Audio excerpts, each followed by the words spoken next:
The TVWAN News is proudly brought to you by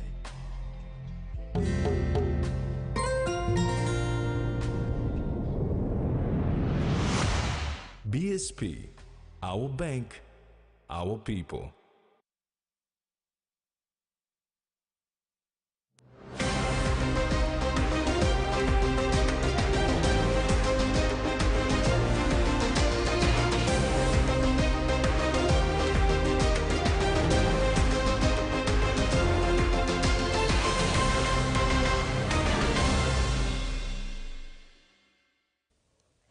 Hello and welcome to another edition of TV1 News. I'm Mary Silla Kelaton. And I'm Rex Lita.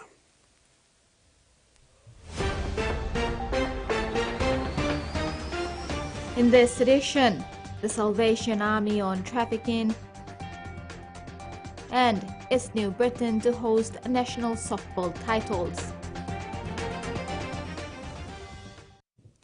Each year on 30 July, World Day Against Trafficking in Persons is observed. This year's theme is Leave No Child Behind in the fight against human trafficking. This year's global campaign focuses on the vulnerability of children and urges accelerated action to end child trafficking. Today, the PNG National Press Club fostered dialogue for trafficking in person with Major Velena Iga, the national contact person for modern slavery and human trafficking at the Salvation Army. In 2014, a case was referred to the Salvation Army involving a group of young people from the east coast of Central Province who were transported to some part of the north of mainland Papua New Guinea to open a newly built lodge. Major Velena Iga of the Salvation Army of Papua New Guinea highlighted that this was where the story began. Until now, the Salvation Army has taken on the challenge of responding to this very important and sensitive issue of trafficking in persons. With learning experiences from partners in the space of work, the Salvation Army has incorporated our mission goals in the implementation of activities, making sure the team today reflects what we have been doing and continue to do by carrying out awareness in targeted communities or schools, or responding to church invites from women and children and youth ministries. Papua New Guinea has no proper data of trafficking in persons cases. Everyone keeps their own records, and some cases are not registered as trafficking in persons because service providers don't know how to do assessments for TIP. Salvation Army has supported at least 10 cases over the last years. Major Iga also highlighted legislation in place to protect citizens from trafficking and further spoke to the Salvation Army's efforts in collaboration with the national government.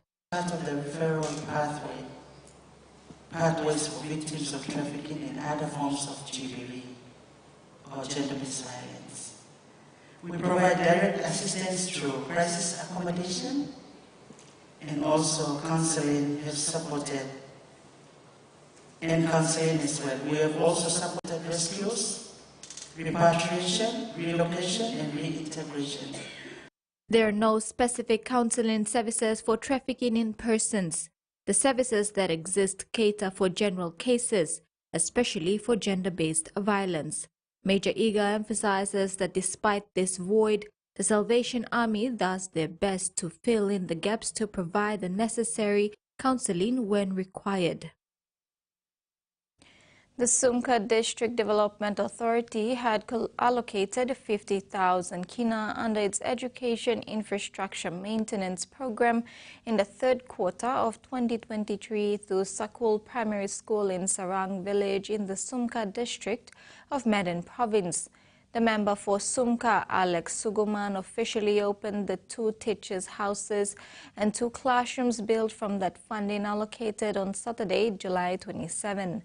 The member stated that the school now has shown responsibility and accountability for the funding given and now can say confidently that they will be supporting the school in the near future for further developments if need be.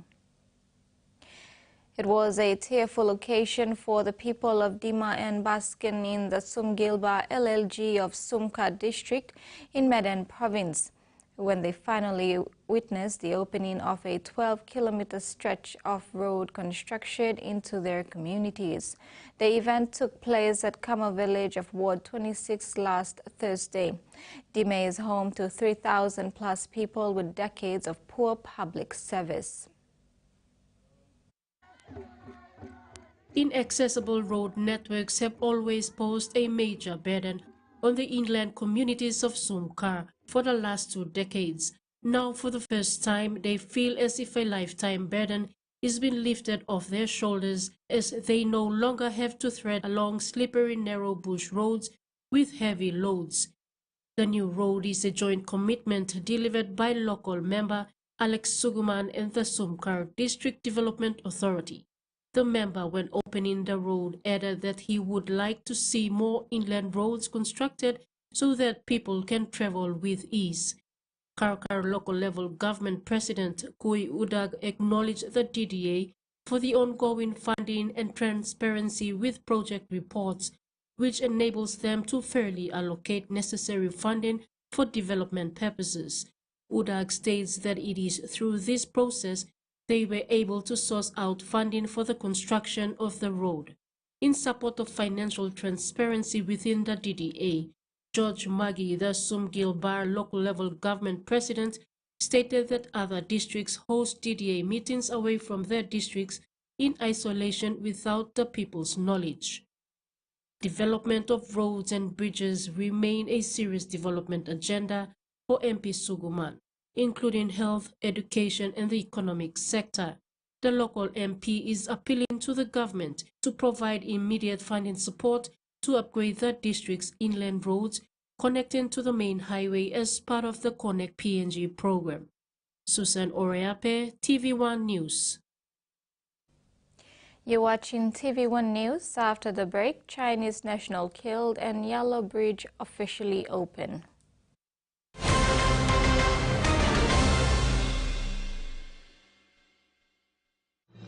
Experience a convenient and smarter way to do your banking with BSB Mobile Banking. You don't have to leave the office or your home to pay for bills. You can view your account balance, transfer funds, top up phone credits, or purchase easy pay units wherever you are. Visit your BSB branch today to register now for BSB Mobile Banking. BSB Mobile Banking, the smarter way to bank. BSB, our bank, our people. A true champion is measured by their courage, their determination, and their passion to never give up and to always keep trying.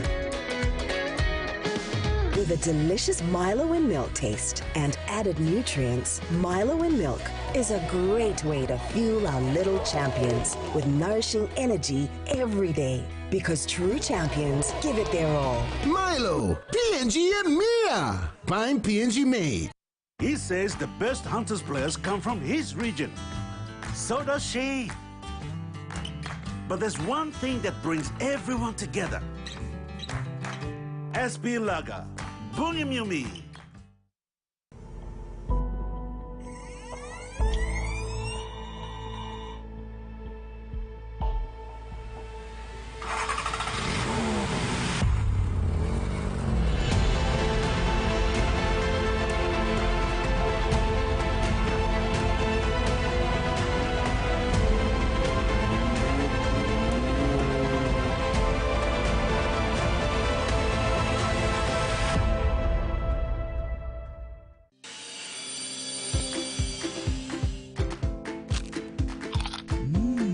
Right across the nation, we eat snacks crackers.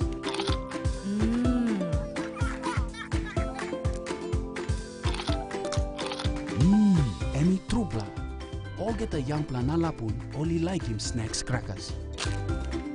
Only make him here, no PNG, one time lay biscuit company. It's crunchy and tasty. It's irresistible.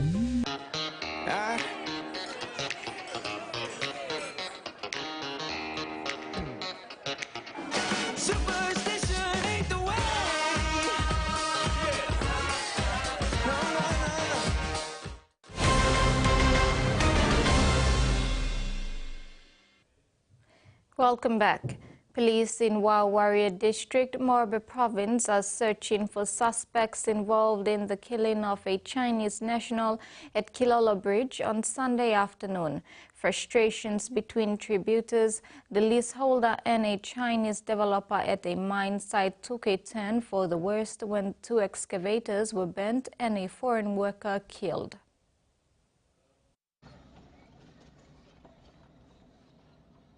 Confrontations at mining sites in the Wawarre district of Morobe province have been occurring for over 30 years. However, in the case of mining lease or ML 460, the situation there was brought to the fore early this month when local MP Marsh Narewe posted on social media about police personnel forcefully evicting alluvial miners or tributers from the area. Narewe attempted to address the issue in his electorate by bringing the leaseholder, Biangai Development Corporation, the tributers and the Mineral Resources Authority to a roundtable at Crossroads Hotel. It was resolved at the meeting that BDC and the developer will stop mining, BDC to supply documents to MRA, ML 482 tributers to supply documents to MRA, and MRA to make a decision on ML 460. In spite of that, mining continued under the watchful eyes of local police. On the afternoon of Sunday, July 28th, the situation at ML 460 spiraled out of control with the burning of 2 excavators and the killing of a Chinese worker. Wau Police Station Commander, Senior Inspector Peter Yambun, confirmed the incident, saying the prime suspect is still at large. However, an accomplice and a woman believed to be the instigator of the incident have been apprehended and interrogated on the suspect's whereabouts. Yambun said apart from the prime suspect, over 20 other suspects are still at large. Meantime, the local MP has condemned the attack and is calling on his people to not take the law into their own hands. He further said the MRA needs to look into the matter as it was on a mining site, and the police commissioner needs to send an independent team into Wau. This would assure the leaseholder, developer and tributers that the investigation will be fair. Kamala Gware, TV1 News, Lei. Western Highlands Province has over the years experienced significant developments, with Mulbaya District not an exception. The local member Jacob Maki on a recent trip committed to bringing more infrastructural development projects and human resource programs into the district. The first lot of completed projects was the school fee payment for tertiary students. 3.6 million kina was paid to various institutions where Mulbaya students are attending. Each student receives 2,000 kina as part of the support. In business focusing on small to medium enterprises, a financial support of 1.5 million kina was given over the weekend. The next lot of work that will be done are construction of classrooms, roads and bridges within the 3 LLGs of Mulbaya and Lumusa. Minister for Works and Highways Solan Mirisim has officially opened the 16 million kina Yalo Rural Bridge in Southern Highlands Province last Friday on July 26. Mirisim, on behalf of Prime Minister James Marape, was accompanied by Minister for Defence Dr. Billy Joseph, Minister for Commerce Win Daki, Justice and Attorney General Minister Pila Niningi, and other government leaders. The 16 million kina Yellow Rural Bridge was officially opened last Friday in a landmark moment for the province. The bridge, which joins the Kagua-Erave district to Yalibupangia district, is part of the Maraperoso government's Connect PNG program that is continuing to impact rural communities throughout the country. Also known as the Epari Koare Unity Bridge, this important piece of road infrastructure is set to transform the area by enabling local communities to transport agricultural produce and livestock with greater ease to markets at Yalibupangia Imbangu, and major centers such as Mount Agen and Ley. This enhanced connectivity is expected to be a game changer, improving market access and economic activities, which will potentially lead to better livelihoods for the locals in Yalibu Pangia and Kagwa Erave, the islands region and Gulf province through Kikori. Plus, man lifelong on money change through the road taso, through the bridge taso. Time all is like no stop. Life play you na passing the plan is only on absence. So today, all young man, all in other plan to talk to only make him, please. You use him this road good so that this road by helping you grow as a community. Minister Merisim further emphasized the importance of the project, stating that the Epari-Kware Unity Bridge is more than just a structure. It is a vital link that will unite communities and drive economic advancement in our region for generations to come. He said the completion of the bridge is a milestone worth celebrating, signaling a new era of connectivity and opportunity for the Southern Islands province. No can go run nothing long Pangia station. No can run nothing long Hagen or Volole or Volomedeng because bridge we connect now you like run nothing. Bridge we connect and you holy man now you can start to about what the economic growth blah. So plenty more services but come, but then so taking times lo come. Them say taking time lo come. Bridge you dream 100 years but them no come. But this time is the right time them come.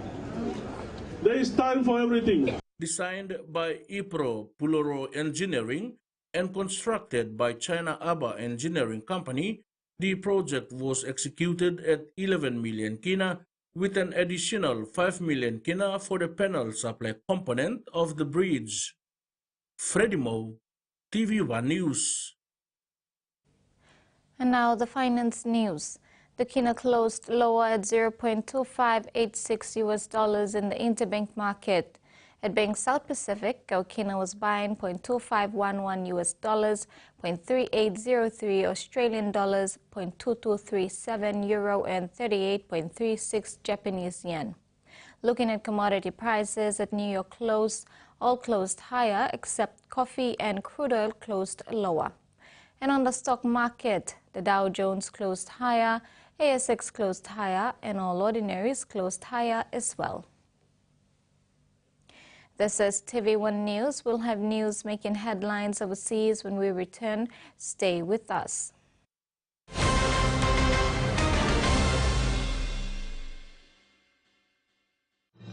Experience a convenient and smarter way to do your banking with BSB Mobile Banking. You don't have to leave the office or your home to pay for bills. You can view your account balance, transfer funds, top up phone credits, or purchase Easy Pay units wherever you are.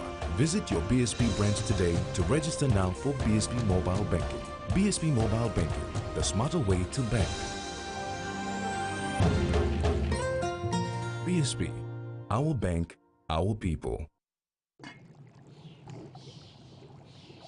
Hiya, Mama. You wait then, but me add him special flavor. Put in more flavor, put in more taste. Magic kakaru, get up a big smile on face. Time for kim chicken, a great fumu too.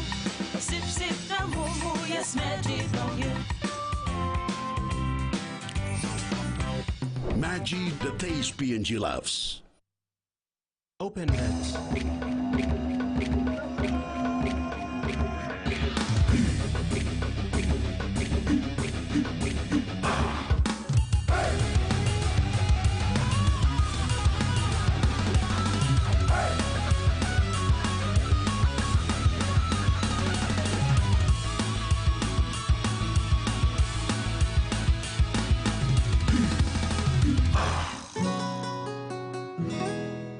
All Mama Flame is story all same.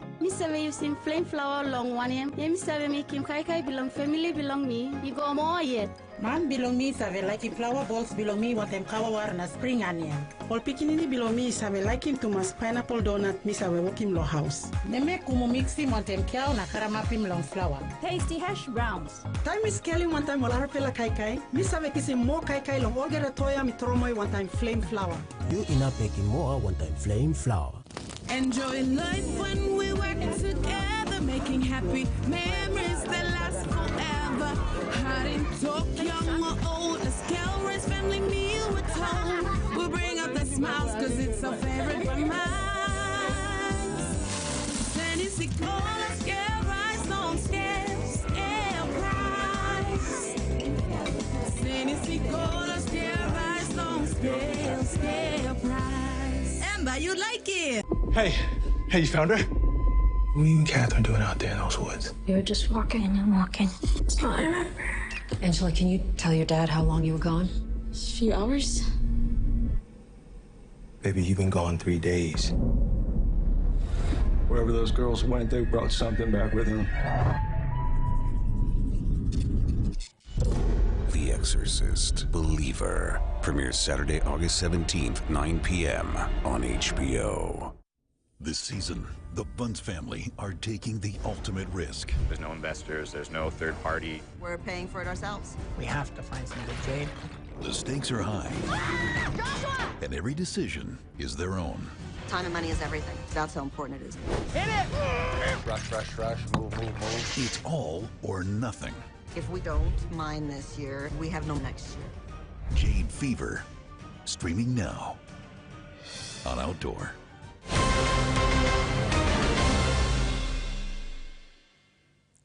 Thanks for staying with us. In news overseas, Australia is stepping up its attempts to limit China's influence in the Pacific with the establishment of a new cable connectivity and resilience center. The Foreign Minister Penny Wong will announce the center while in Japan for the Quad Foreign Ministers meeting alongside counterparts from the United States, Japan and India. Australia has committed over $18 million over the next 4 years to provide technical assistance and training across the Indo-Pacific, assist Pacific Island governments regulate the undersea cables and share information, and host dialogues to strengthen engagement between Indo-Pacific governments and the industry. From her upbringing in the Northern Territory bush to one of the most important political roles in the nation, it's been a long road for Mallory McCarthy. Before her rise to the federal front bench, the newly announced Minister for Indigenous Australians was known as a trailblazing journalist and territory politician. The ABC is proud to bring you this spectacular event. In the public eye since she was 17, former journalist Mallory McCarthy was known for asking the tough questions. Minister, can you explain why it's taken so long? She was one of the original Aboriginal journalists that that gave the women the courage to go into that industry, go into the media industry, not be scared. Growing up in the remote Northern Territory town of Borroloola, Senator McCarthy's family says she's always intuitively known what to do for her people. Yeah, love for everybody and family and friends. And from growing up, even alongside with her, she's got that talent, that way you can work and help these people. Hello and welcome to Stateline. The Yunyuwa Garawa woman spent 16 years as an ABC journalist. And I commend the people of Nooka before stepping into the arena of NT politics in 2005. For her, it's about engaging, Indigenous disadvantage and making sure that public policy was, the Aboriginal people were involved in that policy making stuff. Elected to federal parliament in 2016, the senator's been outspoken on the issues affecting remote Aboriginal Australia. You know that alcohol is a scourge, and you also know that domestic violence was rife. Having served the first 2 years of Labor's term as Assistant Minister, she also played a prominent public role in the failed Yes campaign for an Aboriginal and Torres Strait Islander voice to Parliament. With Senator McCarthy's promotion, for the first time in history, the Minister for Indigenous Australians and her shadow counterpart in the coalition are Aboriginal women from the Territory, both with the lived experience to try to make real change.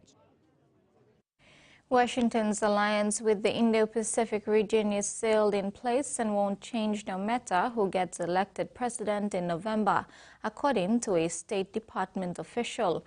Daniel Crittenbrink, Assistant Secretary for East Asian and Pacific Affairs, says he has never seen a stronger demand signal for American engagement across the region.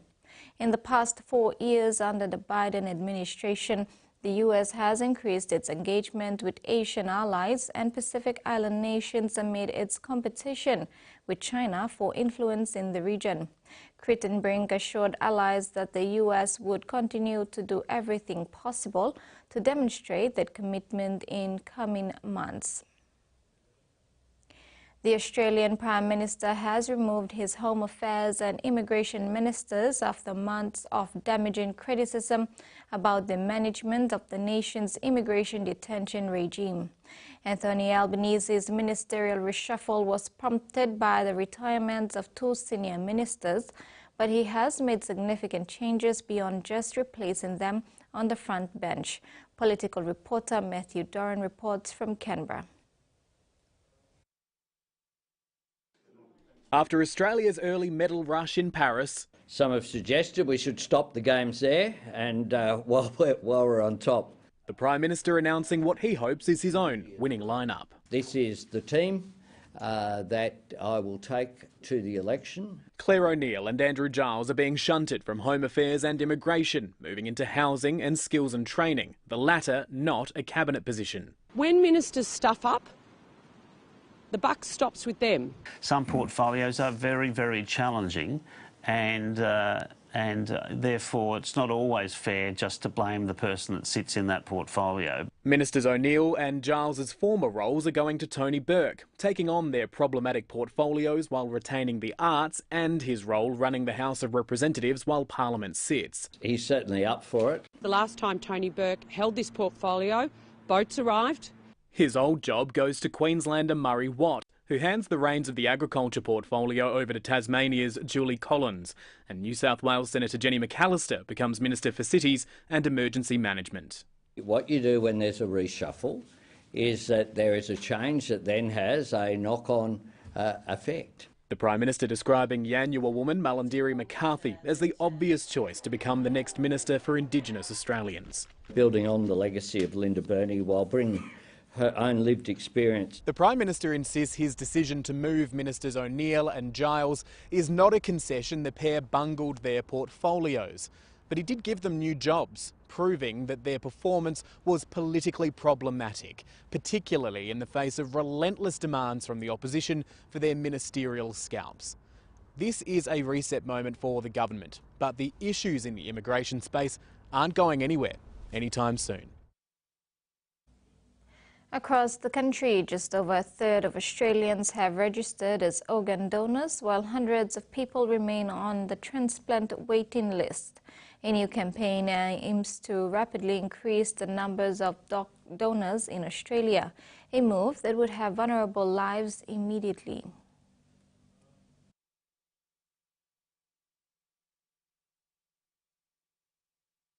Little smiles dealt the most challenging starts to life. Here they are after being given the ultimate gift. I love it and it's so cute. In the first year of her life, Aru was bedridden, connected to machines which kept her tiny heart beating.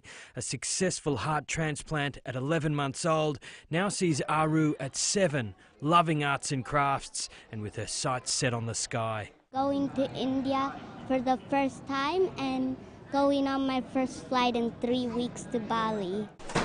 1,800 people currently sit on the transplant waiting list. A further 14,000 are on dialysis for kidney failure.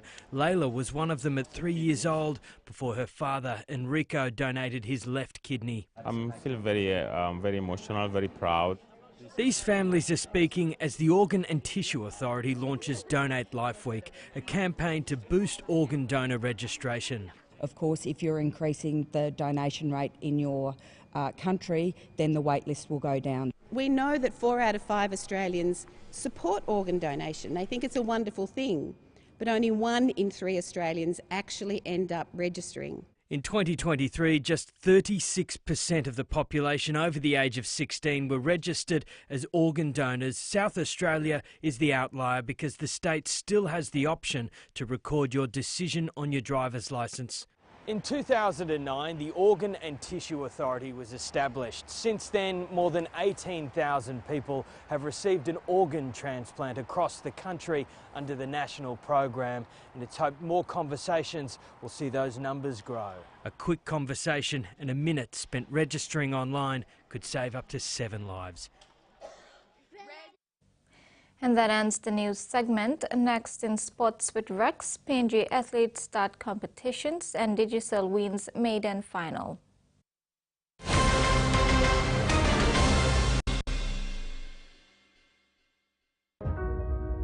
Hardware House is more than just a store. It is where quality meets affordability, where culture is proudly celebrated. Spanning 9 provinces, we pride ourselves in offering top-notch customer support and services. We're more than just a store. We're more than a brand. We are Hardware House.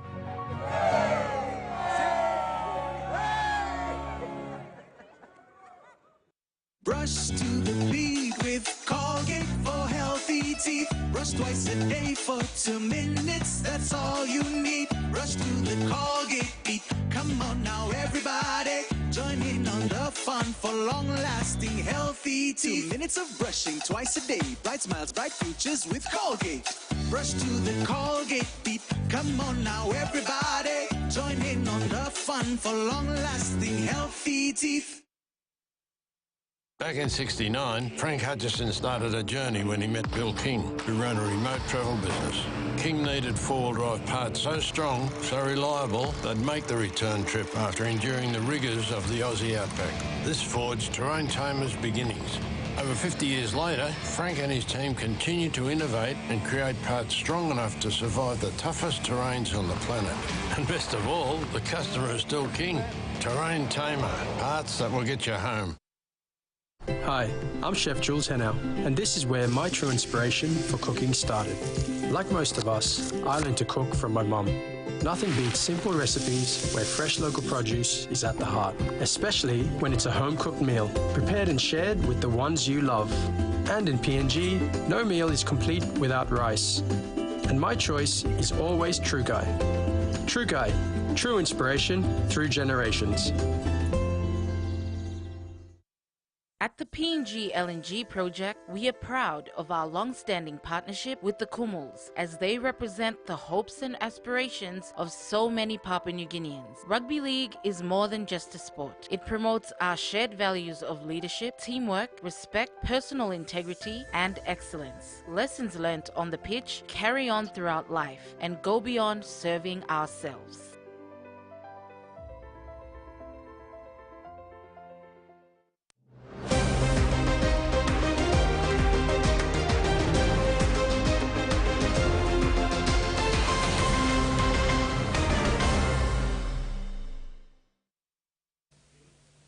Welcome back. Lae City is gearing up to host the 3rd edition of the 2024 PNG Senior Open. Well-known international golfers will be returning to the rainy city, once again in a bid to claim bragging rights. The 2024 PNG Senior Open is just weeks away. Over 40 professional golfers are expected to arrive in Lae, Morobe Province, for the September 5th to 8th event. The leading names on the PGA Legends Tour include Peter Senior, who was the winner of the inaugural PNG Senior Open, Christopher Taylor, the winner of the 2023 PNG Senior Open, Andre Stolz, and Brad Burns, the winner of the 2023 Port Moresby Legends Classic. The tournament kicks off with the Pro-Am on 5th September, followed by the 2024 PNG Senior Open on the 6th to the 8th. Aussie icon Peter Senior has won more than 20 tournaments around the world and has also represented Australia twice in the World Cup. Christopher Taylor will be back again to defend the title. while Andre Stolz, who turned professional in 1992 and won the 2003 LaSalle Bank Open, on the nationwide tour, and the 2004 Michelin Championship at Las Vegas, will also be returning. Adding to the competition will be Brad Burns, a four-time Order of Merit winner, who also just recently won the 2023 inaugural Sanctuary Cove Golf and Country Club Legends Pro-Am and 2023 Port Moresby Legends Classic. The PNG Senior Open will be hosted at the Lae Golf Club. Carmela Guare, TV1 Sports, Lae. The 2024 Corporate Slow Pitch Softball Grand Final ended on high note on Saturday at the home of Port Moresby Softball, the Bicini Diamonds. The Corporate Softball Final Series ran for last 2 weekends, culminating in the Grand Finals for the Shield, Bold, Plate and Cup. This is the second year of the running for the slow pitch softball competition after making a comeback in 2023 post-pandemic. The Sevens softball concept is used as major fund run for the Port Moresby Women's Softball Association since 2019. The Bicini Softball Park was abuzz on Saturday for the grand final of the 2024 edition of the Corporate Slow Pitch Softball Challenge. From the record, 13 teams this year all came down to the best 8 teams on grand final day, battling for the ultimate prize in the Shield, Bowl, Plate and Cup deciders. The main Cup grand final was between defending champions NAC Jets and NCSL Poro. NAC Jets again proved their critics wrong when they put on a class performance to send NCSL Poro back to the dugout 12-2. Jets scored 6 quick runs. Top of the first inning was a psychological advantage over Poro, who were very much on the back foot for majority of the one-sided affair. Majority of the runs were scored between the second and fifth innings. Jets pitcher-catcher combination literally shut out any chance of a fight back from Poro and had to concede defeat at the end of the 7th inning. In the Shield final, number 1 Super defeated EMF 14-6, while in a bowl, Water PNG edged out PWC Solvers 7-4. In the Plate final, BSP Piggies easily accounted for My Bank Innovators 14-5. President of Port Moresby Women's Softball Ian Soweni said competition this year has gone to another level with more teams coming on board. The competition has been good. We've had 34 companies for 35 teams, so we're very grateful to the companies that have come on board. It's been fun. We've had fun all along. We've had, I think, 7 new companies joining. So of the 7, they've come a long way. They've learnt a lot. I think I'm sure we have imparted some of the skills that are required to play the sport of softball.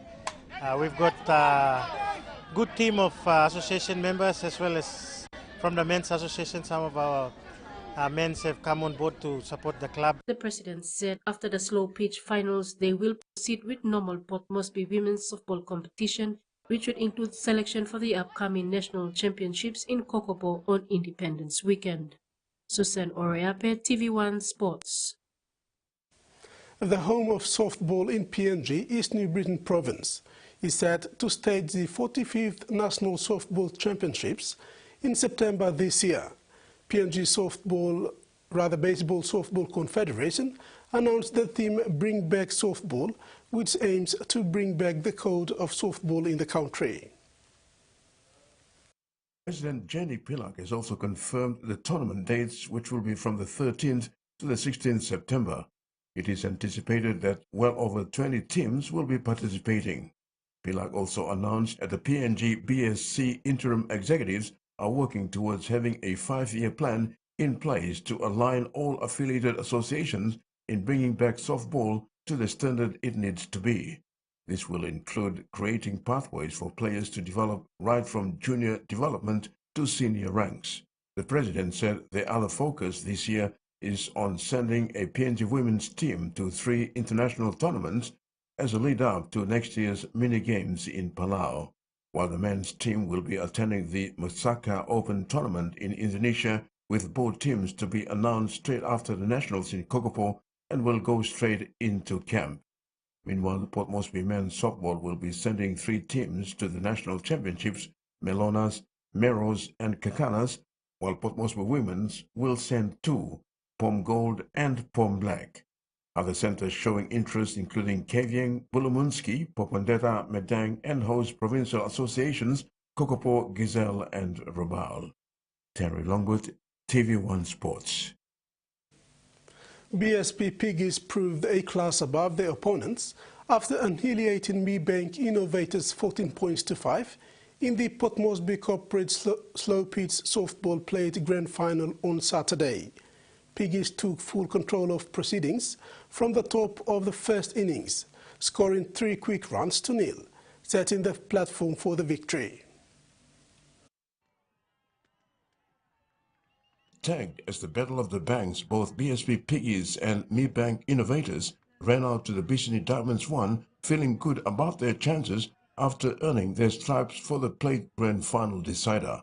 But it was BSP Piggies' first turn at bat, top of the first inning, that got them on the front foot, registering 3 easy runs in quick succession to stun their opponents after several costly fielding errors.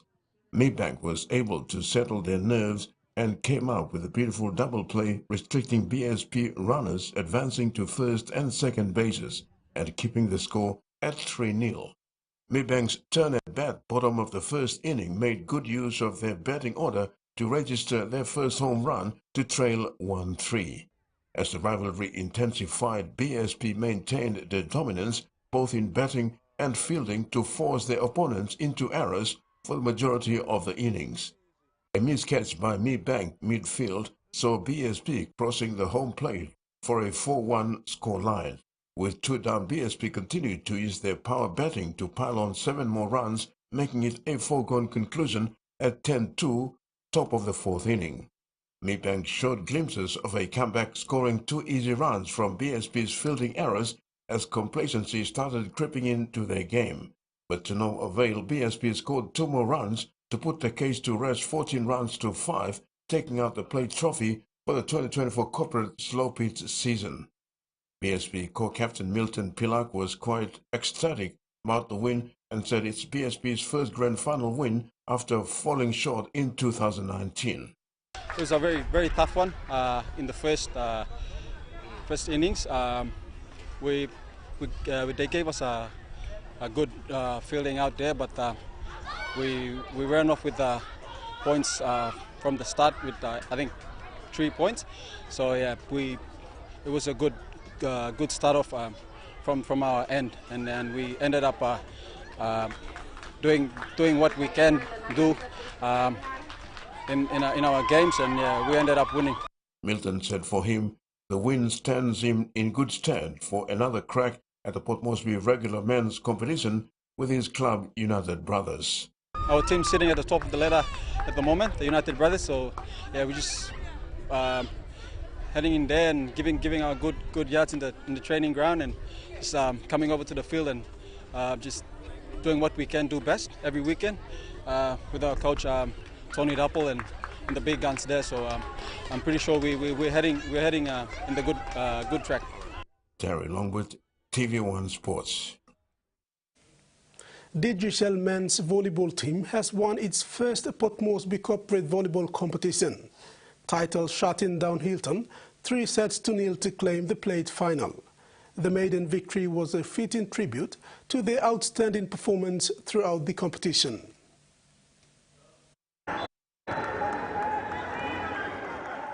Digicel PNG has been participating in the Port Moresby corporate volleyball competition for many years.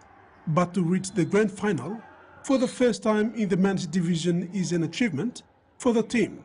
Before the grand final on Sunday, chairman of the Port Moresby corporate volleyball competition, Nuga Dig, highlights the resilience and effort of the team and their plate final appearance.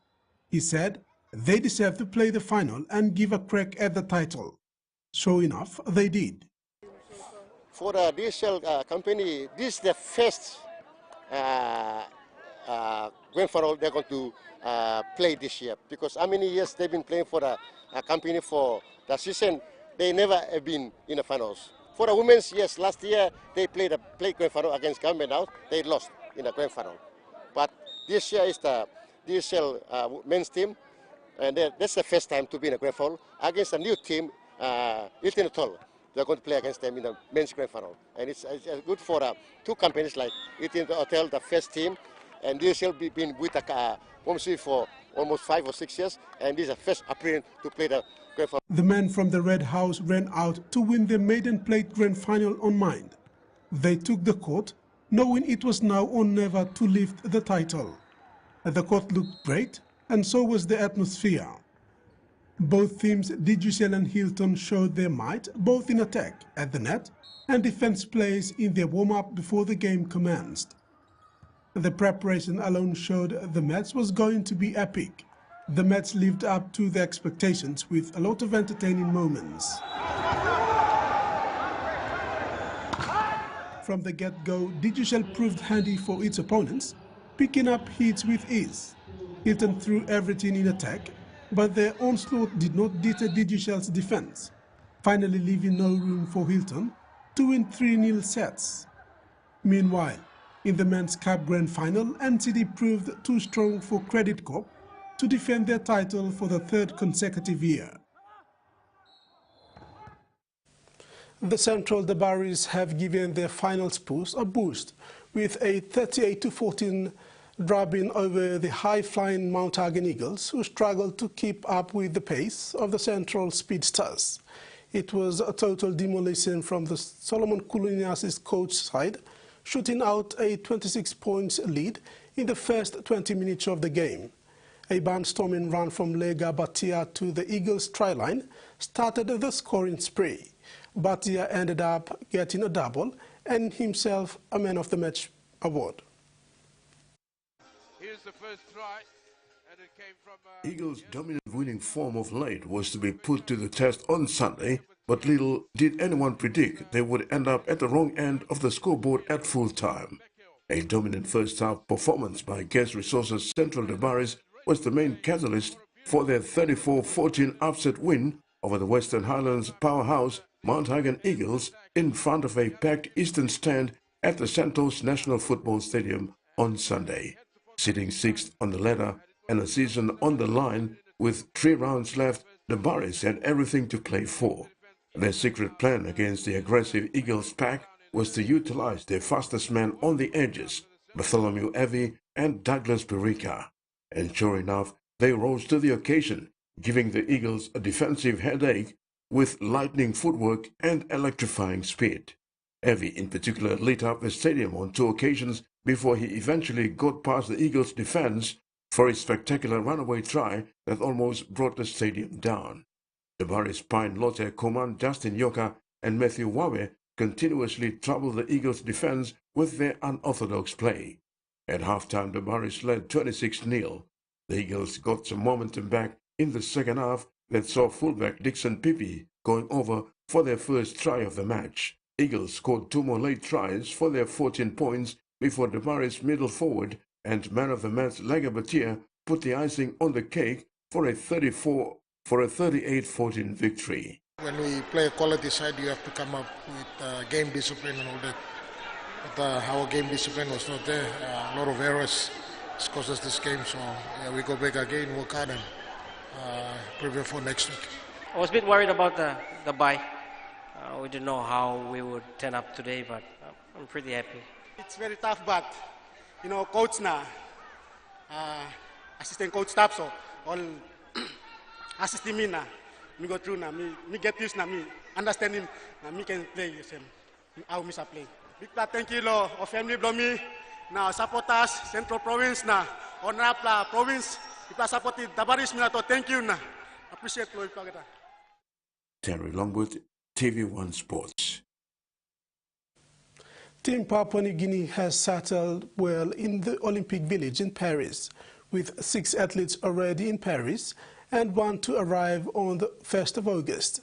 Boxer John Ume was the first athlete to take the ring in the 63.5 kg preliminary round on Sunday 28th. Ume fought with heart, going down to Cuba's Arislandi Alvarez.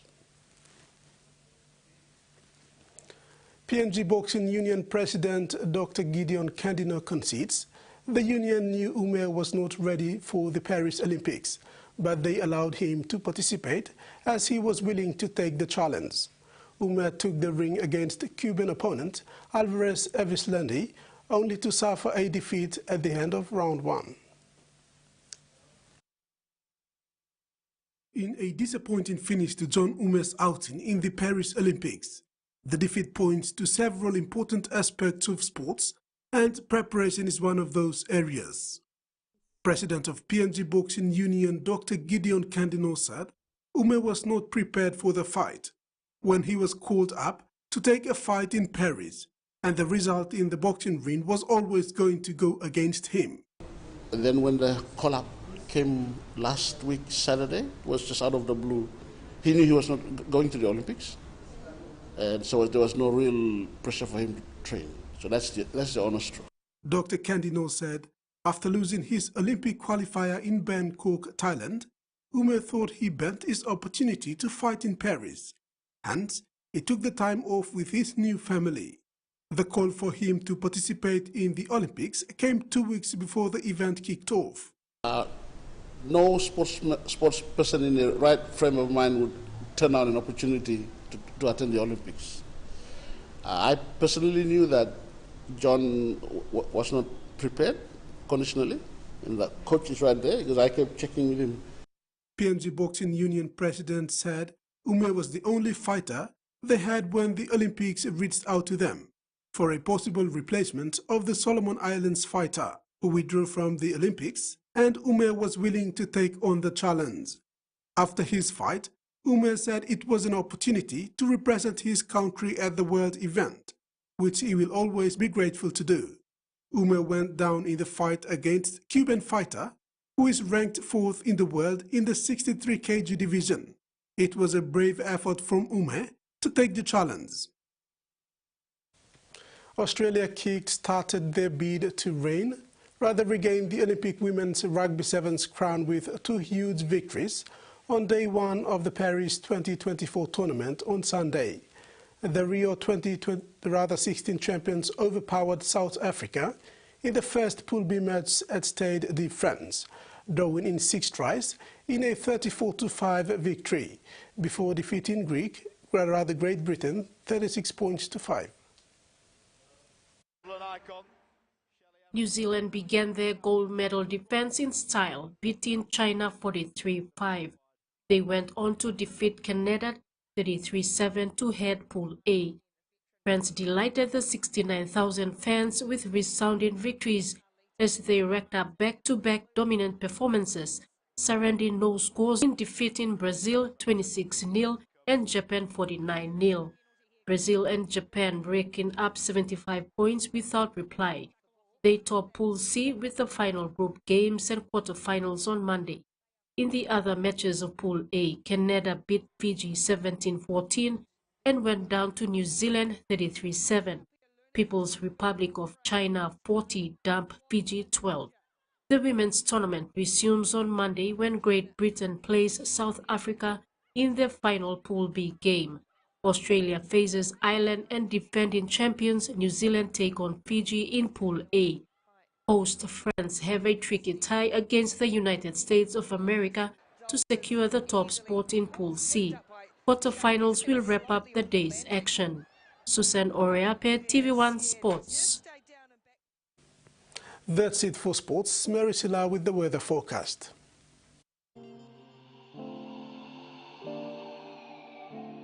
Southern, Port Moresby mostly fine, partly cloudy.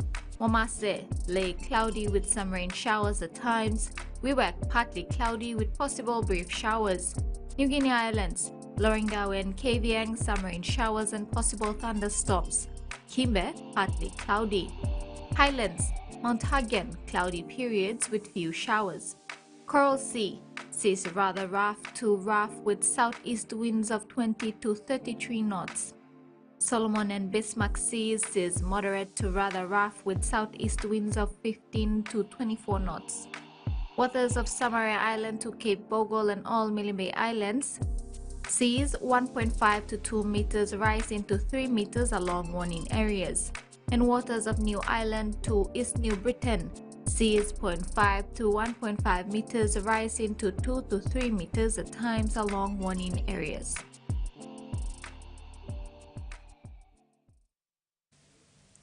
And that wraps up another edition of TV1 News. Have a pleasant evening. Bye for now.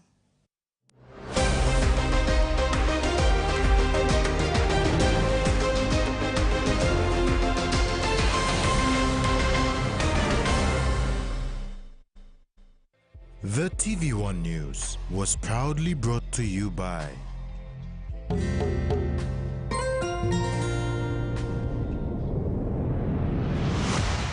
BSP, our bank, our people.